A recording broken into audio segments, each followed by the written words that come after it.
First of all, self-identity. And all of a sudden, Russian departments appeared everywhere. Some of the greatest avant-gardists were Ukrainians. He is the founder of abstract art. Why do we have to think of him as a Russian?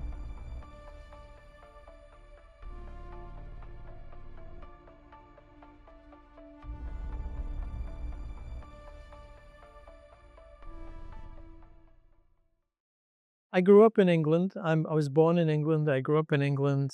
There was nowhere to do Ukrainian studies at the time. And actually, I did French and Russian at university.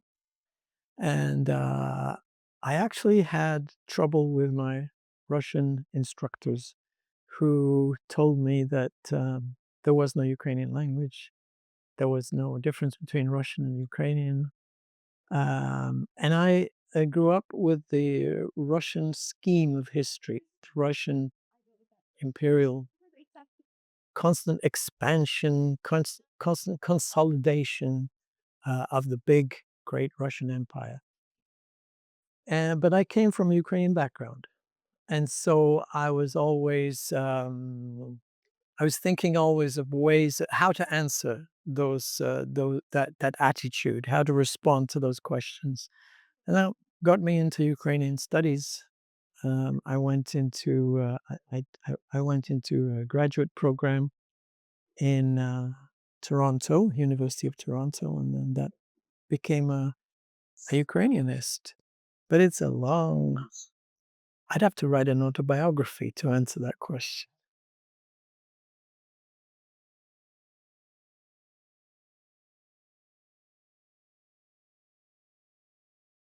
Well, first of all, he's a big name. He's a name that is now familiar to many, many people.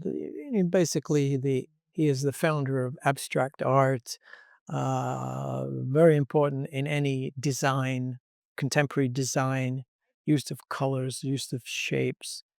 People know him, so it's a good place to start. There's a familiarity with the work. I think also he has a fascinating biography.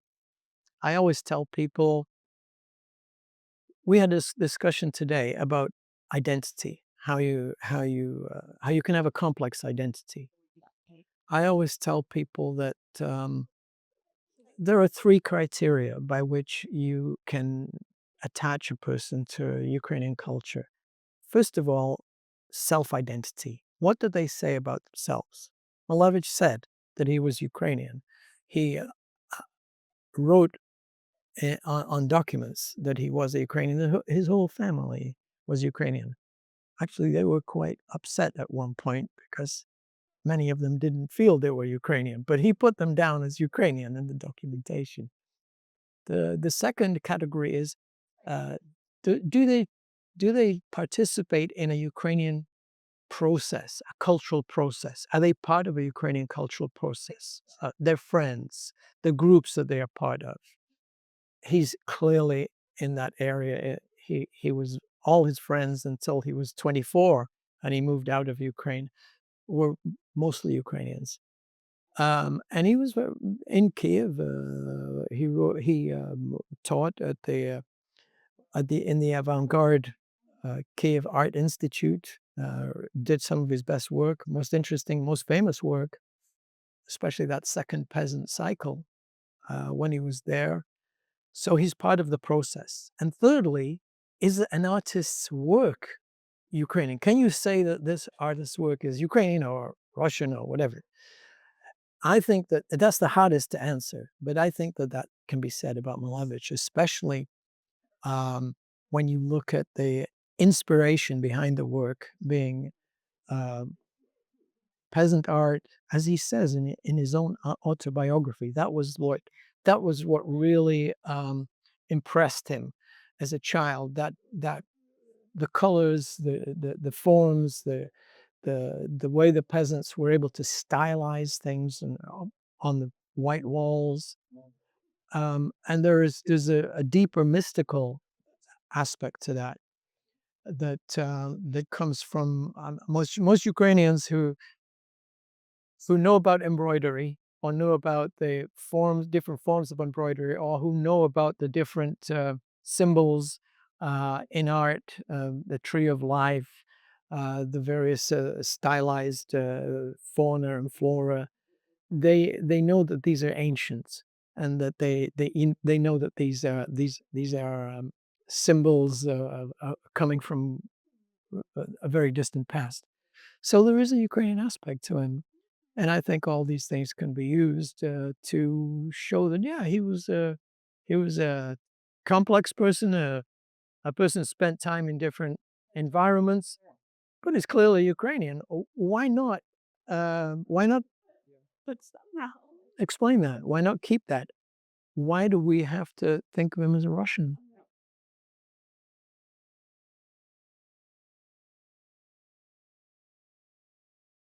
Well, at one level, it's because you cannot understand him without that. I mean, it's like not knowing the real background, what the person said about themselves, or what was their inspiration, where they came from, where the influences came from. Just to understand him, you have to know that he's Ukrainian. But also, I think Malevich is now a calling card for Ukraine. He is like the avant-garde. Some of the greatest avant-gardists were Ukrainians. This has only become known recently. So Malevich is the avant-garde calling card. They wanted to call the airport in Kiev the Malevich Airport.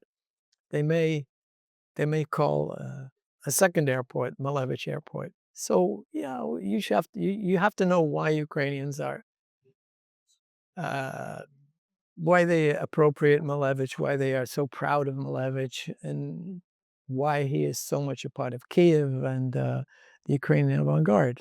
It's fairly obvious, I think.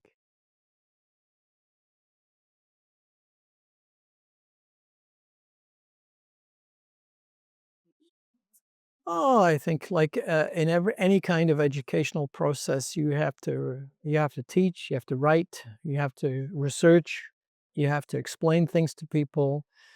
You know, the books have to come out, the exhibitions have to be mounted, the films have to be made. You know, it's an educational process. Um, there was there were no Russian studies until the 50s, 60s, and then the Sputnik was launched.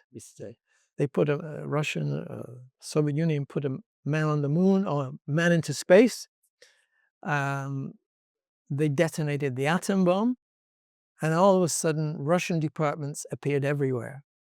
And Russian literature was translated into English. All kinds of classics and all kinds of contemporary authors were translated.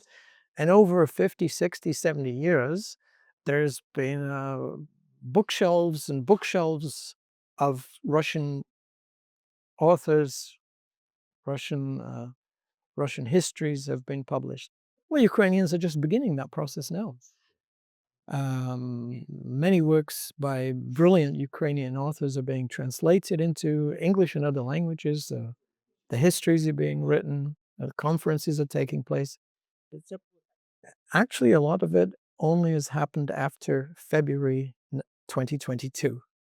I think the Western academic establishment was shaken by what Putin did and has said, and has begun reassessing why it was not aware of what was happening and why it was so blinded by the Russian narrative, the official Russian narrative. So this is all happening, and I think we're going to see many books now published, many discussions take place, and a new attitude, not just to the avant-garde or not just to Ukrainian 20th century literature and art, but going back far into the past. A lot of the best historians have now written books that place Ukraine within the great European tradition, going back centuries.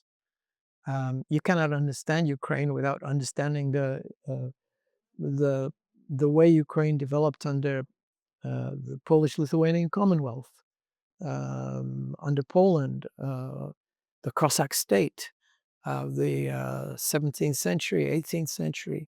There's a long tradition, and this is only dawning on some people today. Many people in the West never heard of this, don't know about this. So it will be a slow process, but I think a gradual one that will be successful.